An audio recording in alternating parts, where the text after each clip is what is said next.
el primer versículo de la Biblia, hemos visto, según el bosquejo que tengo aquí, en la charla, primero aprendemos que el mundo tuvo un principio, un comienzo. Segundo, que Dios es el único responsable de la creación. Creó el mundo por su propia voluntad.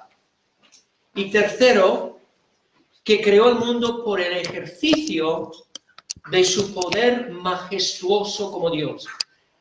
El universo manifiesta poder, un poder increíble.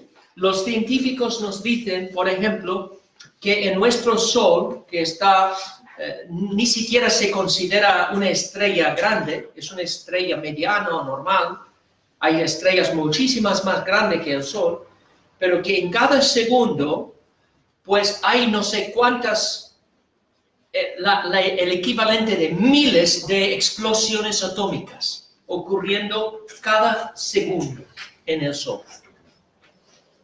Y eso es solamente uno de trillones de estrellas que hay. Es que no podemos concebir del poder que hay en el universo. Y sin embargo, ¿qué dice la Biblia acerca del universo? Es la obra de los dedos de Dios. Toda esta grandeza es simplemente algo que ha hecho con sus dedos. Hay dos palabras en Génesis 1:1 para transmitir esta idea del poder de Dios. Y uno es el mismo nombre de Dios que se usa en Génesis 1:1. Sabéis que hay diversos nombres por Dios en la Biblia. El nombre que aquí se usa es el nombre Elohim. En todo el primer capítulo habla de Elohim. Creó los cielos y la tierra. Lo interesante de esta palabra Elohim es que no es una palabra singular, es una palabra plural. Interesante. Si se traduce literalmente, significa dioses. Y pensamos, bueno, entonces la Biblia enseña el politeísmo, de que hay diversos dioses. No. Ciertamente los paganos de la antigüedad, los griegos, los romanos, que creían en muchos dioses, ellos sí hablaban de dioses, pero está claro que la Biblia no enseña el politeísmo. Hay un solo creador, un solo Dios, que es el creador. ¿Por qué, pues, usa una palabra en plural para llamarle Elohim, dioses, creó el mundo?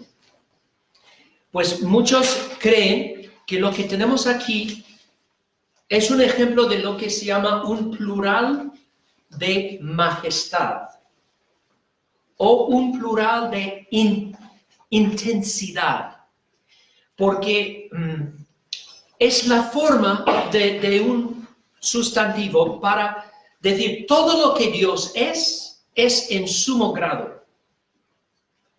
¿Es un Dios santo? No solo santo. Es santo, santo, santo. Isaías 6. ¿Por qué la repetición? Para expresar la idea de que es santo en sumo grado. A veces, a lo mejor tu esposa, si estás casado, te prepara un plato especial y te dice, ¿está bien? ¿Te gusta? ¿Está bueno? No, no está bueno. Está muy, pero muy bueno. Entonces, esta repetición es para expresar intensidad. Y muchos dicen, esto es la razón por la que habla de Elohim. Es la pluralidad de majestad, pero también desde la perspectiva ahora de la luz del Nuevo Testamento. Podemos ver quizá un reflejo de una pista, un anticipo de la revelación del Nuevo Testamento del carácter trino de Dios, que dentro de la unidad de Dios hay esta riqueza de personalidad, de que Dios no es una sola persona, es una pluralidad de personas, pero un solo Dios, una sola naturaleza pero con esta riqueza de personalidad, de comunión dentro de Dios, dentro de su ser. Otra palabra que se ocurre aquí en Génesis 1:1 para transmitir la idea de poder es la palabra bara. Cuando dice, en el principio creó Dios el mundo. El texto usa el verbo bara. Es un verbo que solamente se usa de Dios en la Biblia. Hay dos verbos en este capítulo para hablar de Dios creando. Un verbo es bara, otro es asa. Pero la idea de asa es más la idea de formar, de tomar material ya existente y dar forma a lo que está ahí. Formar. Con la palabra bara, el concepto no es de formación, sino de originar. Algo totalmente nuevo, algo sorprendente, novedoso, diferente. Y solamente se usa 3 veces en este capítulo.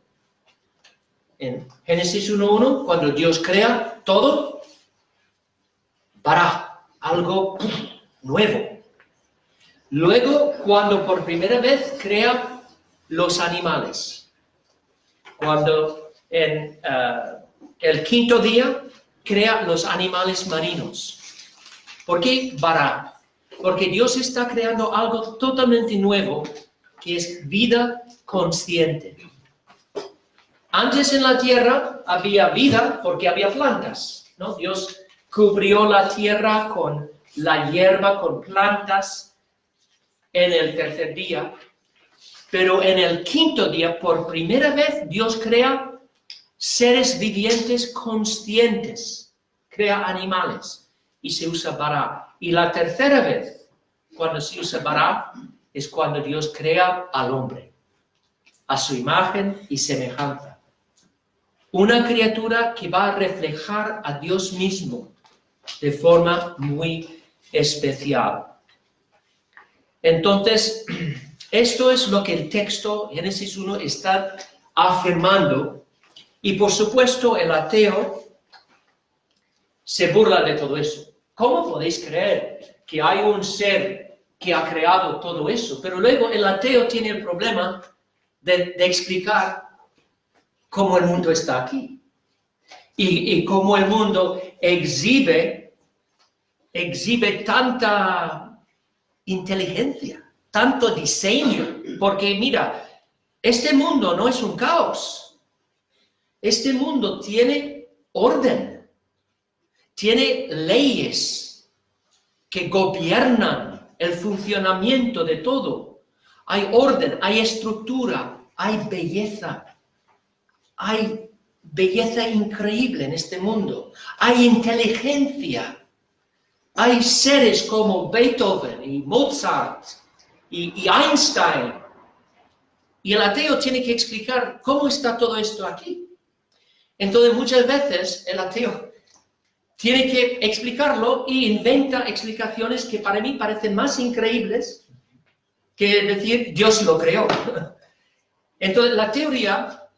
Y incluso hay cristianos, tengo que decir, hay cristianos y cristianos muy buenos que creen en esto, pero tengo que confesar, no estoy convencido de esto. Es la teoría del Big Bang. Has oído del Big Bang, ¿no? El Big Bang, ¿no? Pero, ¿habéis estudiado esto alguna vez, lo que dice la teoría del Big Bang? La teoría del Big Bang dice que, ¿cómo llegó a estar aquí el mundo? Bueno, en un tiempo... Hace, yo creo que 14.000 millones de años en el pasado, todo el material, toda la energía de este gran universo con sus trillones de estrellas, todo estaba comprimido en una mota chiquitín, ¿cuán pequeño? Aproximadamente en 1.000 millonésima parte de un protón. ¿Sabéis lo que es un protón, no? Es una parte de un átomo. Entonces, una 1.000 millonésima parte de un protón. Todo el material, toda la energía está ahí. Y luego, por una razón que nadie sabe, eso explota en un momento y de repente el mundo se forma por sí solo. Se forma lentamente, pero se forma solamente, exclusivamente por procesos naturales a lo largo de 14.000 millones de años. Y los que son ateos, como el famoso ateo Stephen Hawking, cree que el universo se construyó solo, solamente a base de las fuerzas físicas que están en el mundo, sobre todo la gravedad, ¿sabes la palabra? Escucha lo que dice Stephen Hawking. Es la gravedad que da forma a la estructura del universo. Puesto que hay una ley como la gravedad, el universo puede crearse de la nada. Yo digo, ¿y este hombre tiene doctorados en la universidad? ¿Y cree esto? Él cree básicamente que estamos aquí no por creación, sino por una coagulación. Que la gravedad, que básicamente después de esta explosión, de todo este material, pues tienes todo este material. Entonces la gravedad empieza a formar grupos de materia que se forman en estrellas y otros se forman en planetas, etc. Y luego, poco a poco, por medio de un proceso, pues estamos aquí. En otras palabras, dentro de esa mota estaba Beethoven, Mozart, Einstein, Jesús, el amor, la justicia. Todo estaba allí, en ese puntito, que después se expandió y creó el universo por sí solo. Hermanos, para mí requiere muchísimo más fe creer eso que aceptar lo que dice la palabra. Y si Dios te da la fe para aceptar con una fe humilde de un niño, lo que dice aquí, en el principio creó Dios los cielos y la tierra, eso va a ser motivo de gran gozo. Para terminar esta primera charla, quiero hacer 3 puntos. Que si Dios es el creador de todo, entonces tenemos que en primer lugar reconocer su soberanía. Es decir, Él tiene autoridad absoluta sobre nosotros, porque es nuestro creador. Él tiene derecho de reinar sobre nuestras vidas y también de llevar a cabo su propósito divino a través de nosotros. Incluso la Biblia dice que aun los que se oponen a Dios y se rebelan contra Dios, sin darse cuenta, están siendo usados por Dios para llevar a cabo su propósito. Vemos esto con claridad en el caso de José. Sus hermanos le vendieron a la esclavitud por envidia. Hicieron lo malo, pero lo que no sabían es que aunque Dios no era el autor de su maldad, pero como es el rey soberano sobre ellos, Él estaba encaminando su rebelión para llevar a cabo su propósito. ¿Y cuál era su propósito? Que José llegara a Egipto. Que en Egipto llegara a ser un hombre con poder a la diestra del faraón para luego salvar la vida de los mismos hermanos que le habían vendido a la esclavitud. Ahí vemos la soberanía de este Dios. Es el Dios todopoderoso y tiene autoridad sobre nuestras vidas. Y tenemos que reconocer esta autoridad. ¿Cómo? Pues recibiendo su palabra, sometiéndonos a su autoridad y, sobre todo, recibiendo al Salvador, que Él ha enviado a este mundo para redimirnos del pecado. Luego, si Dios es el creador de todo, todas las cosas son posibles para Él. Todo es posible para Él. Pero entendamos bien lo que quiere decir eso. Porque cuando decimos todo es posible para Dios, no estamos diciendo que Dios pueda hacer cosas, tonterías, ¿no? Que personas dicen, ¿puede Dios hacer un rectángulo redondo? Pues no, porque ese es un juego de palabras. Un rectángulo es una forma con 4 lados. Entonces, obviamente, Dios no puede violar la propia lógica porque la lógica viene de Él. O sea, es su propia naturaleza. Entonces, decir, puede hacer, es una contradicción. Es una contradicción. Dios no hay contradicción en Dios. Tampoco puede hacer cosas que vayan en contra de su carácter moral. La Biblia dice, Dios no puede mentir. Dios no puede engañar. Dios no puede tratar a personas con injusticia.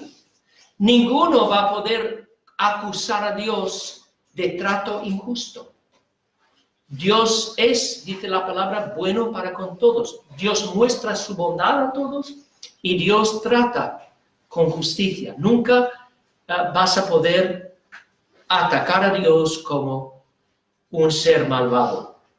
Y finalmente, si Dios es autor de la creación, su creación está aquí para que admiremos y disfrutemos y nos gocemos en la obra de Dios.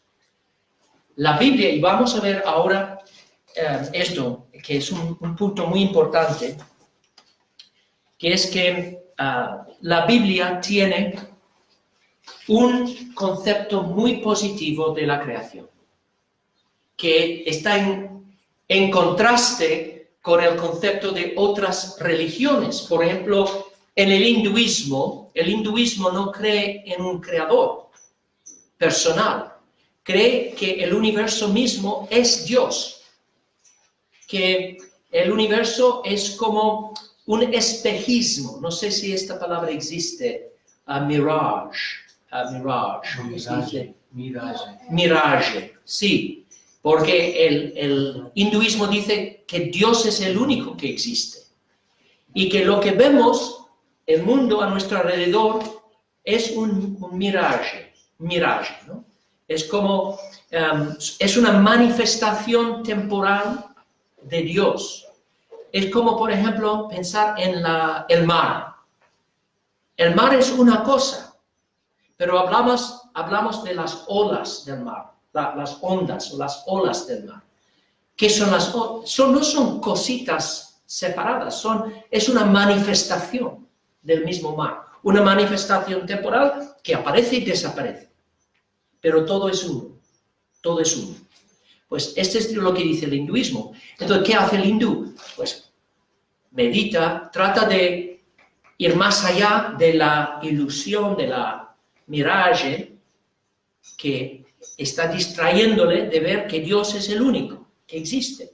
Pues nosotros esto no es como lo vemos, porque creemos que hay Dios, pero luego es la creación de Dios. Y la creación es buena. Por eso no tenemos que negar y decir, no quiero tener nada que ver con la creación.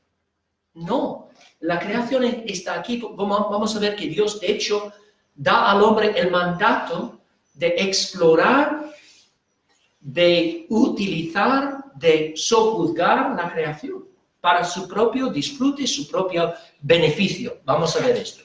Pero vamos a pasar ahora a la segunda página. Hemos considerado el primer día de la creación. Hemos considerado el primer versículo. Ahora vamos a considerar en más detalle el primer día de la creación. Y la pregunta es, ¿cuándo comenzó el primer día? ¿Cuándo comenzó el primer día de la creación?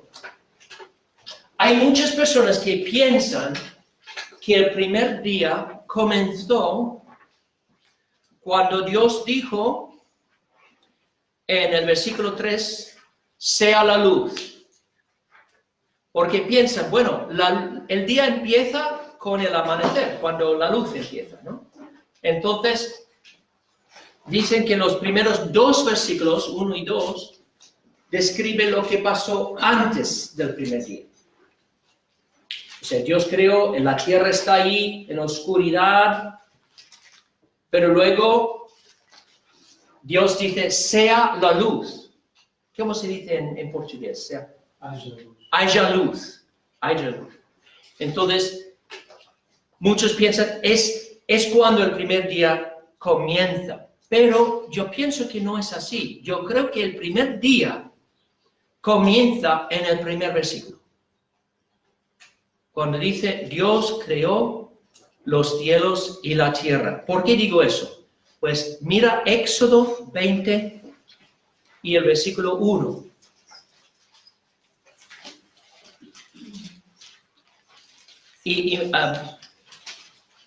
De este concepto de que muchos piensan que el primer versículo y el versículo 2 es antes de los 6 días. Y de ahí viene también la teoría, quizá algunos creen en esto, pero habéis oído de la teoría de la brecha, ¿no? Que Dios creó un mundo antes de este mundo y luego ese mundo fue destruido y el mundo cayó en la oscuridad. Yo pienso que, personalmente, yo no sigo esta línea de pensamiento. Yo pienso que el primer día de la creación comienza en el primer versículo. ¿Por qué? Mira Éxodo 20, el versículo 11. Cuando Dios dice a los judíos, dice, porque en 6 días hizo Jehová los cielos y la tierra, el mar y todas las cosas que en ellos hay. Entonces, acordaste que cuando dijimos cielos y tierra, eso abarca todo. Los cielos es las cosas arriba, la tierra las cosas abajo y todo lo que hay entre medio. Dice, en 6 días Dios hizo todo esto. En otras palabras, todo lo que Dios creó dentro de los 6 días. No antes, no fuera, sino dentro.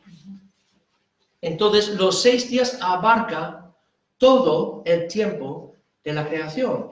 Y como la tierra está allí, en el versículo 2, en la oscuridad, entonces eso tiene que ser parte del primer día. Tiene que ser parte del primer día, porque la tierra no está ahí desde la eternidad. Dios crea la tierra. Entonces, pero para muchos eso parece ir en contra de la lógica, porque piensan, Dios es perfecto. Dios es un ser perfecto. ¿Por qué pues crea un mundo inacabado, no terminado? ¿Por qué crea un mundo sin forma, vacía, oscura? Parece ir en contra de la naturaleza de Dios, que crea todo perfecto desde el principio. Pero está claro que eso es lo que Dios hizo. Eso es lo que Dios hizo. Primero, y se puede comparar lo que Dios hizo a la tarea de un alfarero. ¿Sabes lo que es un alfarero? Un alfarero, ¿no? Explica en portugués, ¿qué es? É aqueles homens que trabalham com o barro. Seria... Oleiro. Sim, sim. Sí, Oleiro. olero, sí. Que toma una masa de arcilla, lo pone sobre una rueda y va formando esto. Pues eso es lo que Dios hizo. Crea las materias primas, como dice, y luego fue formando. Y formó la tierra en 6 días, pero en 2 etapas distintas. Hay una etapa de formación, cuando Dios crea las zonas habitables de la tierra. Crea los cielos, crea los mares, crea la tierra seca, eso en los primeros 3 días. Crea las zonas habitables. Y la segunda parte de la semana, va a llenar estas zonas de todo tipo de criatura. Entonces, hay una etapa de formación y luego hay una etapa de cumplimentación, de llenar estos espacios que Dios ha creado. Consideremos ahora la condición de la tierra cuando por primera vez sale de la mano de Dios. ¿Qué dice Génesis 2? Dice, la tierra estaba desordenada y vacía, y las tinieblas estaban sobre la faz del abismo, y el Espíritu de Dios se movía sobre la faz de las aguas. Lo primero que notar es que hay un cambio de perspectiva. El primer versículo se ve de forma panorámica todo el universo. Pero ahora, cambio de perspectiva. Del versículo 2 hasta el final del capítulo, la perspectiva es geocéntrica. Geocéntrica. Es decir, todo se escribe desde la perspectiva de la tierra. Como si estuvieras allí mirando a tu alrededor, viendo a Dios creando todo. Y la descripción tiene que tomar en cuenta esta perspectiva. Es una perspectiva geocéntrica. Dice la palabra que la tierra estaba desordenada y vacía. Y esta palabra desordenada, la idea es que al principio el mundo era, la palabra que se usa es un caos. Un caos. Y a veces pensamos en esa palabra caos para describir algo totalmente desordenado, como por ejemplo el escritorio de un predicador cuando está preparando un sermón. O quizá la habitación, un dormitorio de un niño después de una pijamada, ¿no? Una fiesta, y es un caos, ¿no? Un desastre. Pero esto no es lo que significa el concepto de caos. Caos aquí simplemente significa que la tierra todavía no tenía forma.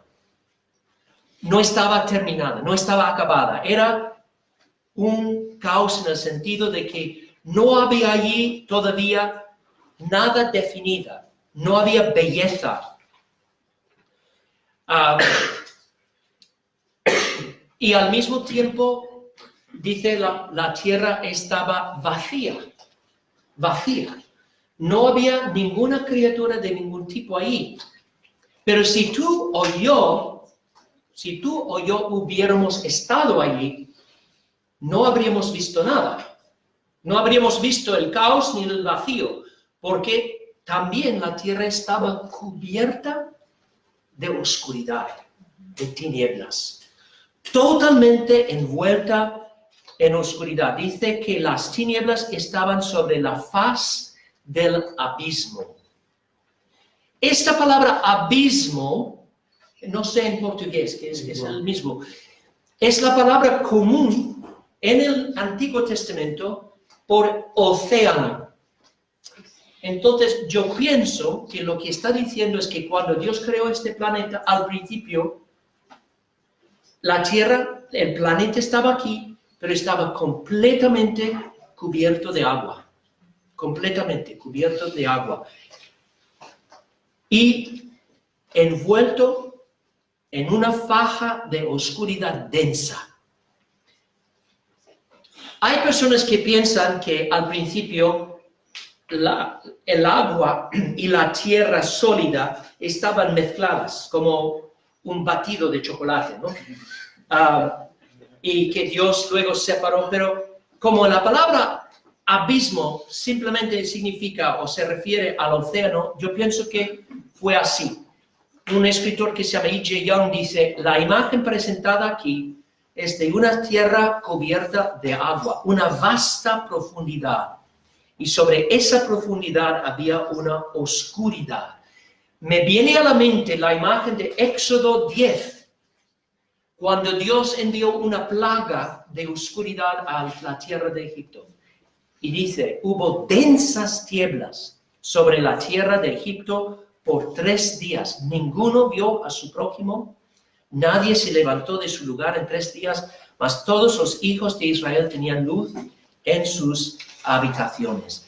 Pero es asombroso imaginar esto, ¿no? De que el planeta totalmente sin vida, ni el más mínimo microbio en las aguas, un mundo donde hay nada más que agua, agua, agua, donde quiera que vayas, ni el rastro de un continente, ni una isla, ni un ave volando sobre las aguas, simplemente un paisaje desolador de agua, fría, turbia, oscura, y que nadie podía ver porque nadie estaba allí y estaba totalmente en oscuridad. Es un poco sorprendente que esto es como el mundo sale de la mano de Dios. Pero yo veo un paralelismo con la vida de cada ser humano. Porque ¿cómo empezamos nosotros? También en oscuridad. En la oscuridad del vientre de nuestra madre. Y allí estamos, y nadie nos ve, nadie nos puede ver. Ahora sí, con las imágenes, la tecnología moderna, pero es decir que la vida empezó allí, en la oscuridad. Y es así como va a empezar el mundo, en oscuridad. Porque en medio de esta oscuridad y este ambiente inhóspito, este ambiente frío, oscuro, está el autor de la vida. Porque leemos, el Espíritu de Dios se movía sobre la faz de las aguas. La imagen es preciosa porque cuando dice el Espíritu se movía sobre las aguas, este verbo se usa también de los pájaros que se mueven sobre sus crías para protegerlas. Por ejemplo, en el libro de Éxodo, cuando Dios está hablando con el pueblo de Israel y Moisés está hablando con el pueblo de Israel, dice que Dios dice, Dios como el águila que excita su mirada, revolotea sobre sus pollos, extiende sus alas, los toma, los lleva sobre sus plumas. No sé si acordáis de ese pasaje, pero habla de Dios como un águila y revolotea sobre sus pollos. ¿Cómo se diría eso en portugués? Revolotea. Sí, sí. Pero es la imagen de una gallina, una madre, en este caso un águila, pero protegiendo, cuidando a sus pequeños. Y esta es la imagen aquí. El Espíritu de Dios estaba sobre la faz de las aguas, protegiendo, cuidando, preservando la tierra por lo que había de pasar a continuación. ¿Y qué es lo que pasó? ¿Cuál fue el primer acto de Dios cuando empezó a dar forma al mundo? Lo primero que hizo, fue decir, sea la luz. Este es el primer paso para dar forma a la tierra. La tierra sale de su mano inacabada, sin forma, vacía. Primer paso para dar forma a este mundo, sea la luz.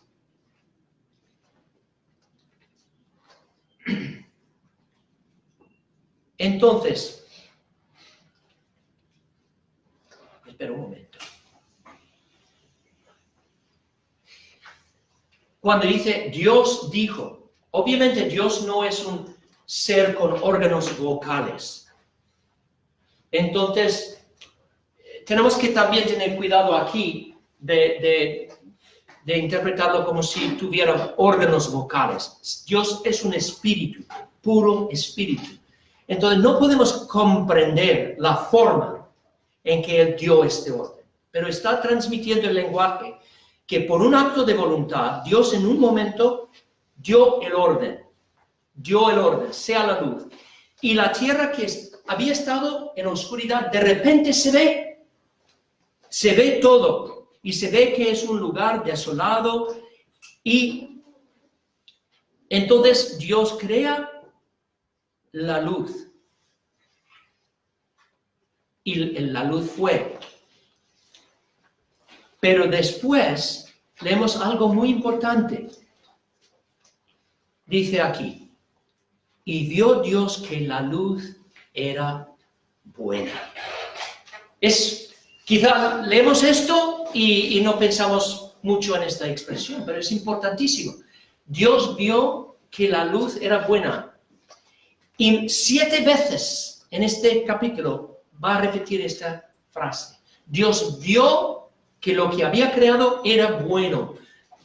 Dios vio esto y era bueno. Y termina el capítulo diciendo, y Dios vio todo lo que había hecho y aquí que era bueno en gran manera. Vuelvo a decir, lo importante es que la fe cristiana afirma el carácter bueno de la creación. Y es muy importante porque si nosotros viéramos la creación a nuestro alrededor como un miraje, una ilusión, algo que es como un sueño que no está allí, entonces eso nos llevaría a despreciar el mundo, a no querer saber nada del mundo. Y eso es tristemente lo que pasa en religiones falsas como el hinduismo. Si tú vas a la India, por ejemplo, la imagen de santidad que tienen los hindúes, ¿quién es el hombre más santo? Es el hombre que se separa de la sociedad, que pasa todo el día con los ojos cerrados, meditando, tratando de escaparse de la ilusión de este mundo. Pero el cristianismo nos lleva a tener una actitud totalmente diferente. Si este mundo fue creado por Dios y si Dios lo pronuncia bueno, debería tener interés en el mundo de Dios. Esta es la base de toda investigación científica, esa es la base de todo el desarrollo de la tecnología, de todo interés en el arte, de todo interés en exploración. Todo esto es cristiano, es bueno, es entender que este mundo es obra de manos de mi Padre Celestial. Por lo cual, si amo a Él, debería amar y cuidar su creación. Su creación no es algo para menospreciar, es algo para apreciar. Después de ver que la luz era buena, después leemos, bueno, una pregunta. ¿Por qué pensáis que no dice, y Dios vio que también la oscuridad era buena? No dice eso. ¿Eso quiere decir que la oscuridad es mala? Pues no. Porque es cierto que la oscuridad o las tinieblas, no sé si existe la palabra tinieblas en portugués, oscuridad, eso simboliza muchas veces en la Biblia, la oscuridad simboliza las tinieblas. ¿Por qué? Porque la oscuridad es el opuesto de luz y Dios se describe como luz. Pero no hay nada malo en la oscuridad física. Si la oscuridad física fuera malo, Dios lo hubiera eliminado de su creación. Pero no lo hace. ¿Qué es lo que hace? Él hace una separación entre la luz y la oscuridad. La oscuridad es buena, pero Dios no dice que la oscuridad es buena porque la oscuridad tiene una función auxiliar en este mundo. ¿Y cuál es esa función? Nos ayuda a apreciar más la luz. ¿No? ¿No es así? Que apreciamos más la luz. Yo me acuerdo, una vez tuve una experiencia de pasar la noche en una cueva con un grupo de jóvenes de una iglesia. Y el dueño de la cueva, el hombre que era dueño de la cueva, pues si le pagabas dinero, él te dejaba dormir en la cueva. Y llevábamos nuestros sacos de dormir, pero a la hora de acostarnos, él dijo, voy a cerrar la puerta de la cueva y vuelvo por la mañana para sacaros de allí. Si tenéis que ir al servicio, pues tendréis que llevar vuestras linternas y salir por un camino, pero tened cuidado. Cuando el hombre cerró la puerta y apagó las luces, nos quedamos en la oscuridad más densa de toda mi vida. No podía ver la mano delante de mi mano. ¿Y qué hice? Pues pasé toda la noche deseando la mañana. Porque era como una experiencia de lo que dice Jesús del infierno, el lugar de oscuridad, ¿no? Entonces, en la oscuridad es como el marco de un cuadro. Si yo pinto un cuadro y lo pongo en un marco, ¿un marco? ¿Se dice? La moldura, una moldura. Y yo te digo, ven, mi cuadro, lo he pintado. Y tú dices, qué bonita la moldura. Pues me voy a sentir desilusión, porque la moldura tiene la función de llamar atención al cuadro. Y la oscuridad nos llama la atención a la luz. La luz, por eso dice, la luz era buena, pero no es que la oscuridad era mala, ni mucho menos. La oscuridad también es buena, aunque la Biblia no hace hincapié en esto, no recalca esto, porque piensa en todo lo que Dios hace en la oscuridad. El Espíritu de Dios estaba en la oscuridad, moviéndose sobre las aguas. El Espíritu de Dios nos crea en el vientre de nuestra madre. En la oscuridad de la noche, Dios refresca nuestros cuerpos, refresca la tierra con rocío. O sea, también todo lo que Dios creó es bueno. Entonces, Dios no abolió la oscuridad, hizo una separación. Estableció lo que es el ciclo de luz, el ciclo de un día. Leemos en el versículo 4. Vio Dios que la luz era buena y separó la luz de las tinieblas. La separó en el tiempo. En primer lugar, porque dice, llamó Dios a la luz día y a las tinieblas llamó noche. Y fue la tarde y la mañana un día. Vemos aquí la definición de lo que es un día.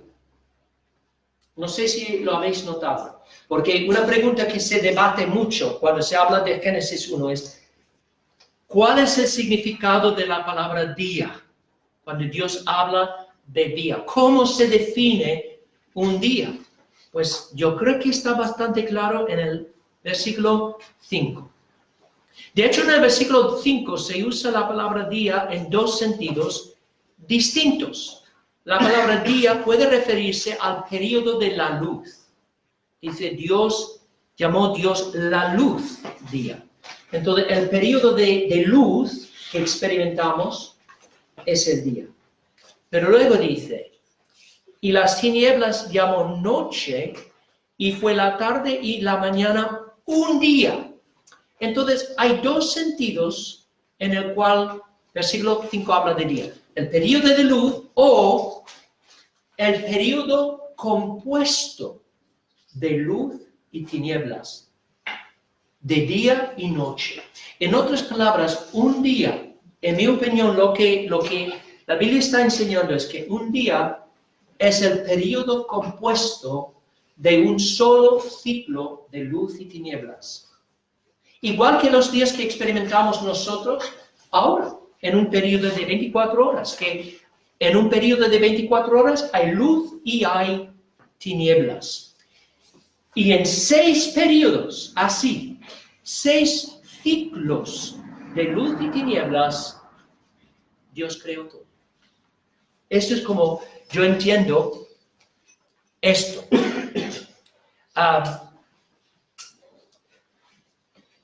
Entonces, estableció el día como medida del tiempo.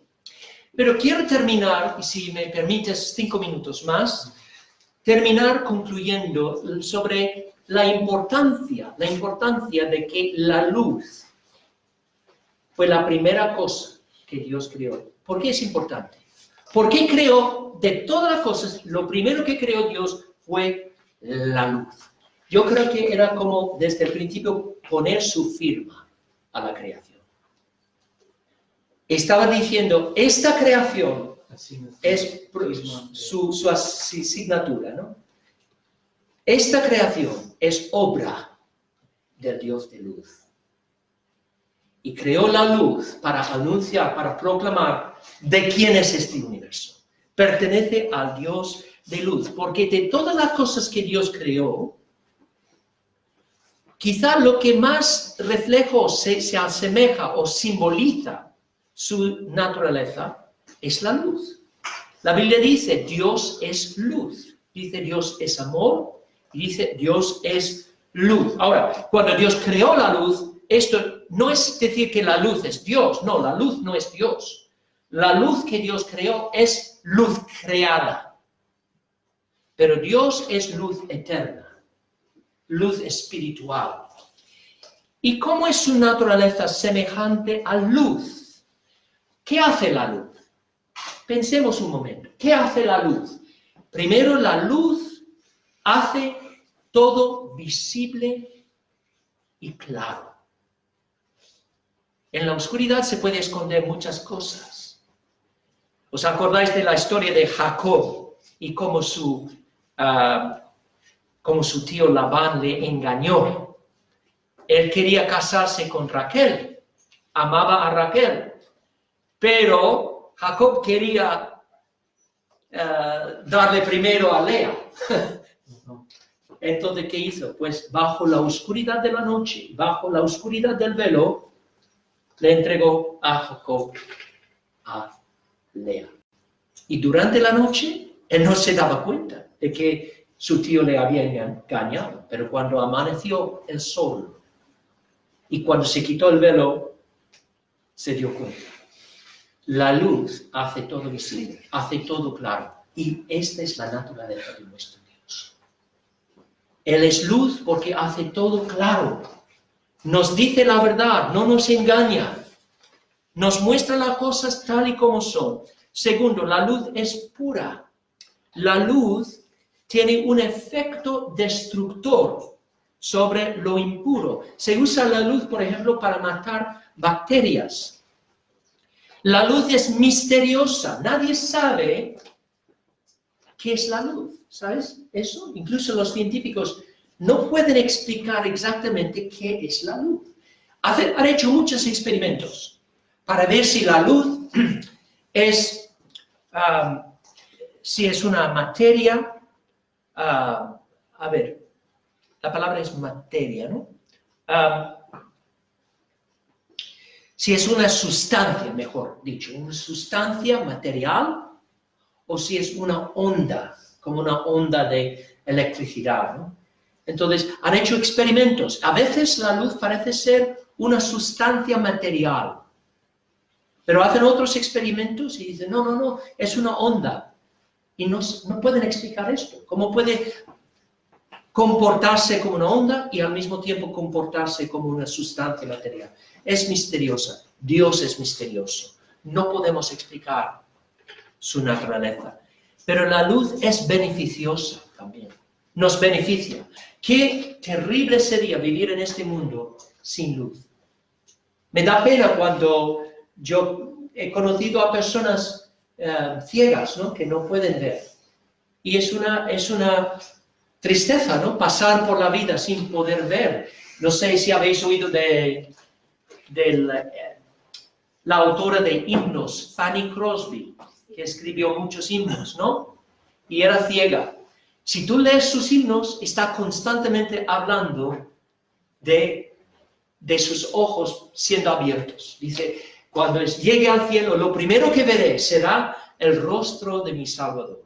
Entonces, ella vivía con este anhelo de algún día poder ver. Qué beneficioso es la luz. Hay un versículo que me gusta de Eclesiastes 11. Dice, en verdad la luz es dulce y es agradable para los ojos contemplar el sol. Pero de mucho mayor beneficio que la luz física es la luz espiritual que Dios alumbra en nuestros corazones. Y con esto termino. Yo creo que lo que vemos en el primer día de la creación es una profecía de lo que Dios, la obra que Dios va a hacer en el corazón de sus redimidos.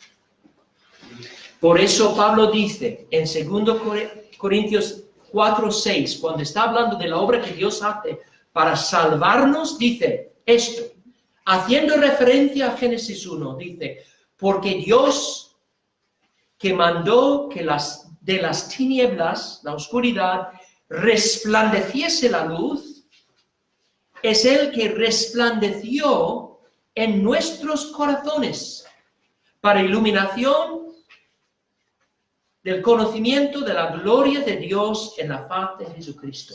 Entonces, hermanos, lo que vemos es esto, que por naturaleza, tú y yo, antes de ser salvos, somos exactamente como la tierra fue cuando salió de la mano de Dios. Nuestras vidas desordenadas y vacías. No hay nada allí, vacío, turbio. Y también estamos en oscuridad total, pero oscuridad espiritual, envuelto en oscuridad. Y no hay manera de darnos vida. Carecemos de vida. Si vamos a ser salvos, Dios tiene que actuar. Dios tiene que actuar de forma soberana y poderosa para decir que haya luz, que haya luz. Esto es como Dios nos salva. Es cierto que lo primero que vemos, cuando Dios dice eso, ¿qué es lo primero que vemos? La gloria de Dios en la faz de Jesucristo. El Evangelio es luz. La luz brilla en la faz de Cristo, pero para ver esa luz, Dios tiene que iluminar nuestros corazones. Tiene que quitar el velo de oscuridad que hay en nosotros. Y eso lo hace por su gracia soberana y libre. Nos libera de las tinieblas y nos introduce en su luz admirable. Y todo esto fue profetizado en el primer día de la creación. Cuando Dios, mirando la tierra oscura, dijo que haya luz. Vamos a parar allí, tomar otro pausa, ¿vale?